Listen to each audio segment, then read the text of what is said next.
한참 오랫동안 만난 사이입니다. 아내를 어디서 처음 만났냐고 하면 주변 사람들한테는 도서관에서 책 고르다가 우연찮게 같은 작가를 좋아해서 만났다는 식으로 말하고 있긴 합니다만 사실은 나이트에서 만났습니다. 아내는 제 인생에서 처음 부킹을 온 여자가 아내였습니다. 어쩌다 보니 둘이서 중간에 빠져나와서 시간을 보냈고 그 이후에 몇 번을 더 만나다 보니 자연스럽게 연인이 되었습니다. 말도 워낙 잘 통하고 죽도 잘 맞고 하다 보니 별로 다툴 일도 없었고 아직도 잘 이어오고 있습니다. 하지만 그래서였을까요? 실제로는 신혼부부지만 사실은 10년차 부부나 마찬가지입니다. 워낙 연애 초반에 서로 둘이서 괜히 눈 마주칠까봐 서로 시선을 깔고 다닐 정도로 뜨거운 사이였거든요. 눈이라도 마주치는 날에는 그날 약속이고 일정이고 다 필요 없고 잠까지 다 잤다고 할 정도였습니다. 그런데 그런 시절도 유통기한이 있더군요. 시간이 지나고 나니까 강하게 타오르던 불꽃이 사그라들기 시작했습니다. 그래도 결혼식 올리고 신혼여행지에 가서는 다시 연애 초반이 생각날 정도로 타오르긴 했습니다만 그마저도 여행 다니면서 몸이 피곤하고 그러니까 사그라들더라고요. 그나마 다행인 건 두 사람이 정이 많이 들어있었고 아내도 저와 비슷한 마음이었던 겁니다. 허나 그게 서로에게 문제가 있는 게 아니라 워낙 많이 해서 이젠 더 이상 재미가 없다고 느끼는 거나 마찬가지였고 아무것도 안 하고 지내도 충분히 행복할 수 있지 않겠냐며 신경 쓰지 말라더군요. 그래서 이 문제는 잘 해결되는가 했었는데 사건의 발단은 역시 그런 이야기를 처음 주고받았을 때부터가 시작이었을 겁니다. 저는 회사원이었고 아내는 결혼을 하면서 나가던 직장을 그만두었습니다. 그런데 아침에 아내 배웅받고 출근해서 한참 회사에서 일하고 있는데 아내한테서 어디냐고 묻는 문자가 오더라고요. 자기가 아침에 회사 늦을 거냐며 깨워놓고 아침 밥 먹여서 출근까지 시켜놓고 어디냐고 묻는다니. 제가 아침에 출근하기 싫다고 회사 그만두고 싶다고 짜증을 부리긴 했는데 자주 부리는 땡깡이기도 했지만 혹시 아내가 제가 출근 안 하고 딴 길로 샌 건가 확인하려고 보낸 건가 싶더군요. 답장을 하기 위해 핸드폰을 만지작대고 있는데 아내한테서 다시 연락이 오더라고요. 빨리 안 오고 뭐 하냐고 더는 못 참겠다고요. 아내가 참을성이 없는 성격이긴 한데 빨리 출근하라고 내쫓을 땐 언제고 이제 와서 빨리 오라는 문자를 보내니 왜 저러나 싶었지요. 무슨 일이라도 있나 전화라도 해볼까 하는 찰나에 아내한테서 또 문자가 하나 더 오더라고요. 혜정이한테 보낸다는 걸 자기가 보내는 사람을 착각했다고 신경 쓰지 말라고 말이죠. 그런데 신경 쓰지 말라고 하니까 괜히 더 의심이 가더라고요. 신경 안 쓰려고 했는데 두 번째 온 문자가 자꾸 마음에 걸리더군요. 빨리 오라 못 참겠다. 뭐 이런 내용이 충분히 의심을 하면 할 수 있을 만한 내용 아니겠습니까? 혜정 씨는 오랫동안 아내랑 인맥이 있는 친한 동생 같은 사람이긴 합니다. 아내의 처음 만난 나이트에도 아내랑 같이 놀러 나왔던 게 혜정 씨였기도 하고요. 혜정 씨는 저희가 결혼하기 3년 전에 이미 현재 남편을 만나 결혼한 사람이었고 서로 의지가 되는 친구다 보니 저희도 신혼집을 구할 때 일부러 혜정 씨네 부부가 사는 곳을 근처에다가 신혼집을 얻게 될 정도로 가까운 사이입니다. 아내가 혜정 씨랑 워낙에 가까운 사이다 보니 서로 부를 때 자기야 자기야 하면서 말을 편하게 합니다만 충분히 제가 오해할 만한 대화 내용이었지요. 그런데 문득 얼마 전에 아내와 저희 사이가 예전 같지 않아서 괜찮냐고 제가 물어봤던 질문에 아내가 괜찮다고 하더군요. 그 대답을 듣자 혹시 나 말고 다른 사람을 만나 해소를 하고 있는 게 아닌가 하는 생각이 들었습니다. 아내한테는 알겠다고 대답하긴 했지만 혹시나 싶어서 제 눈으로 사실을 확인해야지 싶었어요. 그래서 아내 모르게 회사에는 대충 이유를 만들어 사정을 설명하고 집으로 향했습니다. 집에 가는 길 내내 오만 가지 생각이 들고 손바닥에도 땀이 저절로 고이더라고요. 회사랑 집이랑 차로 10분 거리로 굉장히 가까운 거리였기 때문에 현장을 잡으려면 지금이다 싶었어요. 차를 밟아 손살같이 집으로 도착했습니다. 대충 가까운 곳에 주차를 하고 성큼성큼 빠른 걸음으로 집으로 올라가는데 저쪽에서 오빠 오랜만이에요 하면서 누가 저한테 인사를 하더라고요. 누군가 보니까 혜정씨가 거기에 있었습니다. 솔직히 당황했습니다. 아내가 다른 사람을 집에 끌어들이고 나에게는 혜정씨를 만난다고 둘러대는 상황인 줄 알았는데 정말 제가 그 연락을 받고 15분도 안 걸려서 집에 도착했거든요. 그런데 진짜 혜정씨가 거기에 있었으니 오히려 제가 더 당황스럽더라고요. 아내를 마주대하고 있는 건 아니었지만 그 상황에 제가 더 진땀을 빼게 되었습니다. 마치 제가 잘못한 것 같다는 기분이 들더라고요. 회사에 있을 시간인데 무슨 일이냐고 묻는 혜정씨의 말에 제가 아무 말도 못하고 있었습니다.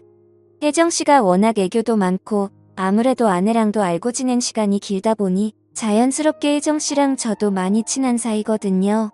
혜정씨는 갑자기 제 팔짱을 끼고서는 제 어깨까지 겨우는 키로 위로 저를 올려다보면서 장난스럽게 묻는데 혜정씨가 눈치가 워낙 빠른 사람이다 보니 제가 아내를 의심해서 회사고 뭐고 다 집어치우고 한다름에 달려왔다는 걸 눈치챈 것 같더라고요.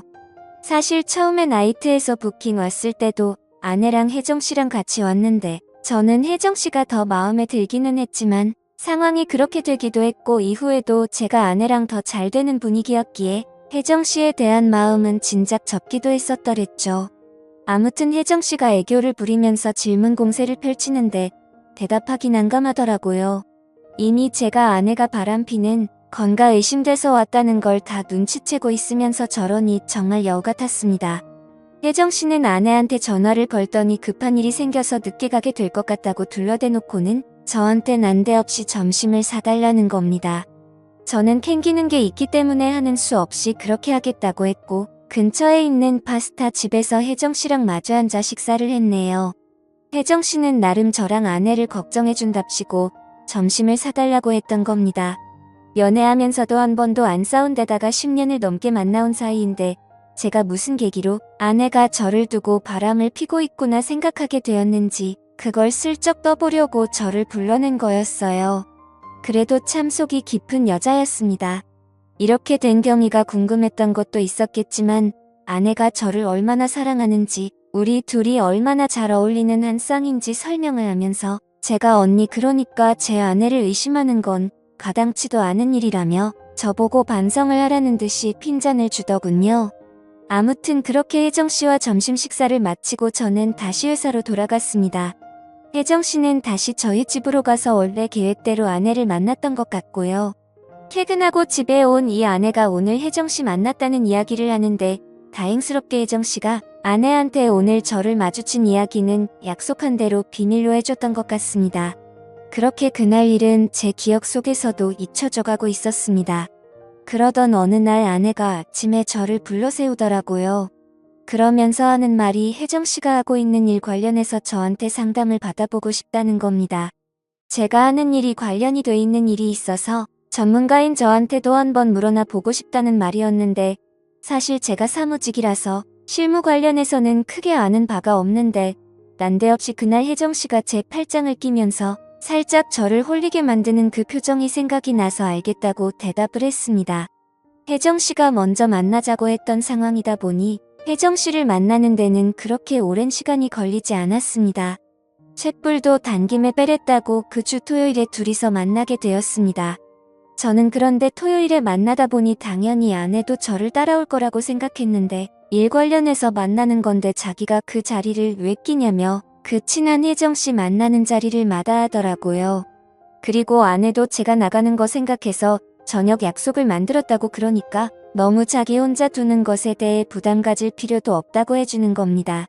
그런데 저는 아내의 그 말에 그러면 혜정씨랑 같이 저녁도 먹고 오면 되겠다 그런 생각을 했지요. 약속 장소에 나가니 혜정씨는 이미 저를 저 먼 발치서부터 알아보고는 신이 나서 아주 양팔을 하늘 위로 들어 흔들면서 저를 반기더군요. 평소 때처럼 진한 화장에 어디 놀러 가듯 꾸미고 나온 스타일을 보니 역시 외모만 두고 따진다면 아내보다 혜정씨가 훨씬 낫구나 싶었습니다. 아내는 요즘 결혼 후에는 집에만 있다 보니 도통 화장이란 걸 하질 않거든요. 혜정씨한테 뭐가 궁금하냐 물어봤는데 별 물어볼 법하지도 않은 것들만 물어보더라고요. 저런 걸 질문이라고 하고 있나 싶었지만 그래도 앞에 메모장 꺼내면서 노트에 가며 하나 둘 제가 아는 선에서 최대한 설명을 해주고 있는데 대뜸 혜정씨가 제 손을 확 잡아채고는 그때 저를 홀리게 만든 그 눈빛으로 저를 쳐다보며 입맛을 다시더군요.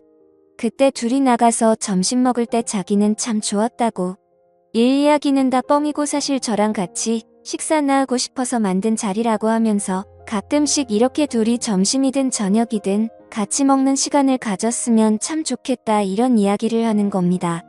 저는 난데없는 상황에 당황하고 있는데 혜정씨가 대놓고 그날 나이트에서 있던 이야기를 하더라고요.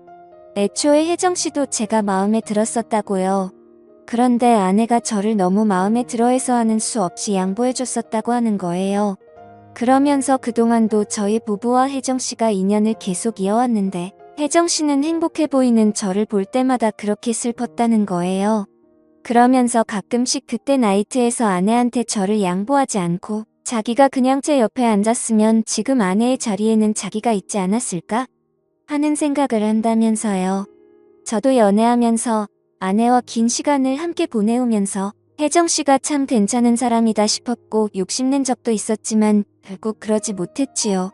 얼마 전에도 바로 그날에도 아내보다는 혜정씨가 여자로서 더 매력적이고 좋은 사람인 것 같다 하는 생각을 했지만 당장 혜정씨도 나도 가정에 있는 사람인데 이래선 안 된다는 생각이 들었습니다. 당장 아내가 바람을 피고 있다는 의심을 하고 있는 걸 눈치채고 그걸 말려줬던 장본인인 혜정씨가 저랑 잘해보고 싶다고 이러고 있다니 말 재주가 잘 없는 편이니 어떻게 거절을 해야 할지도 모르겠고 그래서 그냥 무작정 혜정씨한테는 안 된다고만 이야기할 수밖에 없었습니다. 혜정씨는 울먹이면서까지 자기도 머리로는 이러면 안 된다는 걸 알고 있는데 도무지 주체를 할 수가 없다고. 하지만 결국 저를 설득시키지 못했고 까이긴 했지만 그래도 고백한 마음 좀 높이 사달라면서 저녁까지만이라도 같이 있어달라고 부탁을 하더라고요. 문득 아내도 저녁 식사 약속이 있다고 들었고 집에 가봐야 아무도 없는 빈집에 혼자 있는 이 혜정씨한테 미안한 것도 있고 한데 같이 있어도 나쁠 게 없겠다 하는 생각이 들었습니다. 하지만 혜정씨와 시간을 보내면서도 문득문득 마음이 꺾이려고 하더라고요. 워낙에 화려하게 아름다운 사람이다 보니까 제가 다른 생각을 하는 건 당연지사였습니다. 그렇게 저녁까지 같이 시간을 보내다가 혜정씨와는 헤어지게 되었습니다. 집에 돌아왔더니 아내도 얼마 안 있어서 후다닥 집으로 들어오더라고요. 아내는 제가 생각보다 일찍 온 것 같다며 깜짝 놀라더라고요. 일 관련해서 잠깐 만나기로 한 건데 오히려 저녁까지 먹고 같이 시간을 보내다 왔으니 제가 생각보다 너무 늦었다고 생각했는데 그때는 왜 저런 소리를 하는가 했습니다. 그런데 문제는 그 다음 날부터였습니다. 혜정씨는 제가 도무지 포기가 안 된다면서 매일같이 제 회사로 찾아왔어요. 오히려 저를 대놓고 만나려는 것 마냥 과감해졌습니다. 퇴근 시간을 맞춰서 자기랑 따로 나가서 술을 마시고 싶고 집 앞에서 기다린 적도 있었네요. 그런데 그런 만남이 지속되다 보니 저는 계속 안 된다고 했지만 언젠가부터는 혜정씨를 제가 먼저 찾게 되더라고요. 괜히 안 보이면 보고 싶고 아내도 제가 늦게 들어오는 건 신경도 안 쓰는 건지 궁금하지도 않은 건지 부쩍 늦어지는 퇴근 시간을 두고 따로 아무 말도 하지 않았습니다. 그렇게 저는 아내 몰래 밖에서 혜정씨를 만나는 그런 사이가 되었지요. 저는 마치 뒤늦은 나이에 제 인생의 새로운 로맨스가 시작된 것이라고만 생각했는데 그게 아니었네요. 아내가 아침 일찍부터 모임이 있다고 해서 어딜 나가게 되었습니다. 저녁 늦게까지 들어온다고 밥 알아서 잘 챙겨 먹으라길래 그날이 기회다 싶더라고요. 그래서 저도 자연스럽게 그날 혜정씨와 저희 집에서 시간을 보내려는 계획이었지요. 그렇게 아내가 출발을 하고 저는 집에서 혜정씨를 기다리기 시작했습니다. 그러다 문득 혜정씨가 가까운 곳에 살고 있는데 차가 망가져서 최근 한동안 걸어다니고 있던 상황이었어서 제가 태우고 오면 좋겠다 싶어 혜정씨의 집 앞으로 향했습니다. 그런데 그 집 앞에서 충격적인 장면을 목격했습니다. 혜정씨가 사는 아파트 입구에서 제 아내가 혜정씨의 남편과 다정하게 손을 잡은 채 아파트 현관문을 나서고 있더라고요. 그리고 나서 이어진 더 충격적인 장면은 그렇게 손을 잡고 문을 나서서 아내의 차를 타고 멀어지는 두 사람을 혜정씨가 따라 나와서 배웅을 해주고 있던 겁니다. 이게 무슨 상황인가 등기에 식은땀이 쫙 흐르더군요. 한참을 그 집 앞에 가만히 있었는데 혜정씨가 우리 집으로 오려고 한 건지 잔뜩 화장을 하고 차려입고 나와서는 저희 집 방향으로 몸을 틀더군요. 그래서 제가 차에서 내려서 혜정씨를 불러 세웠습니다. 그리고 이게 다 무슨 상황이냐고 설명해보라고 했어요. 혜정씨는 잔뜩 당황한 표정을 하고 있었지만 저랑도 이미 갈 때까지 간 사이였기 때문에 어려워하지는 않더라고요. 이렇게 들키게 된 게 예상 밖이었다는 소리를 하더니 사실 언니 그러니까 제 아내가 저와의 관계에 지쳐있던 상황에 혜정씨네 부부도 결혼 4년 차가 지나면서 자기들 부부도 똑같은 상황이 되었었다 합니다. 아내는 자기한테 문제가 있는 건가 싶어서 혜정씨한테 상담을 해왔던 거고 그 와중에 혜정씨는 해결책을 합치고 일단 자기 남편을 제 아내와 시간을 보내도록 했던 거였어요. 그러는 와중에 혜정씨는 혜정씨대로 저랑 잘 되어볼 계획을 세웠던 거고 말입니다. 저랑 잘 안 풀리기 시작하니 혜정씨는 포기할까봐도 약간 손해보는 느낌이 들었고 나중에는 저를 꼬셔야겠다는 오기까지 생기게 되었다네요. 그러면서 당당하게 이렇게 서로가 조금씩 양보만 하면 그 누구도 손해보는 사람이 없지 않냐고 모두가 서로 이기는 거나 마찬가지인데 이걸 굳이 짚고 넘어가는 게 맞느냐고 물어보더라고요. 그런데 그 말에 대답을 할 수가 없었습니다. 혜정씨가 하는 말 중에 사실 도덕적으로 하면 안 된다 뿐이지 현재 상황에서 이것보다 서로가 행복할 수 있는 방법은 없는 거나 마찬가지였거든요. 오히려 혜정씨는 이제 저까지 알게 된 상황에서 뭘 서로 오래같이 알아온 사람들끼리 숨기고 지낼 게 뭐가 있냐며 다음부터는 이렇게 몰래 만날 게 아니라 넷이서 같이 만나자는 겁니다. 평소처럼 제 팔짱을 끼고 어깨만도 안 오는 그 키로 저를 올려다보며 그 큰 눈을 감았다 떴다 하면서 말하는 혜정씨의 제안을 저는 도저히 거절할 수가 없었습니다. 아내와는 그만둘 생각이 없습니다. 아내도 제가 싫어서 이러는 게 아니니까요. 저 또한 아내가 싫어서 혜정씨와 만나기 시작한 게 아닙니다. 여전히 서로의 등을 지켜주는 천상 부부입니다. 단지 해소하는 방법에 있어서 서로에게 좀 더 이득이 되는 방향을 찾게 된 것이나 마찬가지죠. 이건 비단 저나 아내의 문제뿐만이 아니고 혜정씨네 부부에게도 서로 이득이 되는 부분입니다. 이런 걸 양보라고 하는 게 맞는지는 모르겠네요. 어디 가서 말할 이야기는 아니다 보니 이렇게 세상에 이 이야기를 하는 건 처음입니다. 어디부터 말해야 할지도 모르겠고 여전히 이게 맞는지 감도 안 잡히지만 그렇다고 해서 이 상황이 무조건 나쁘다고 할 수만은 없네요. 그리고 남들도 저희들에게 이게 맞냐고 할 수 있는 상황도 아니라는 걸 잘 알고 있고 말입니다. 지금까지 제 긴 사연을 읽어주셔서 감사드립니다.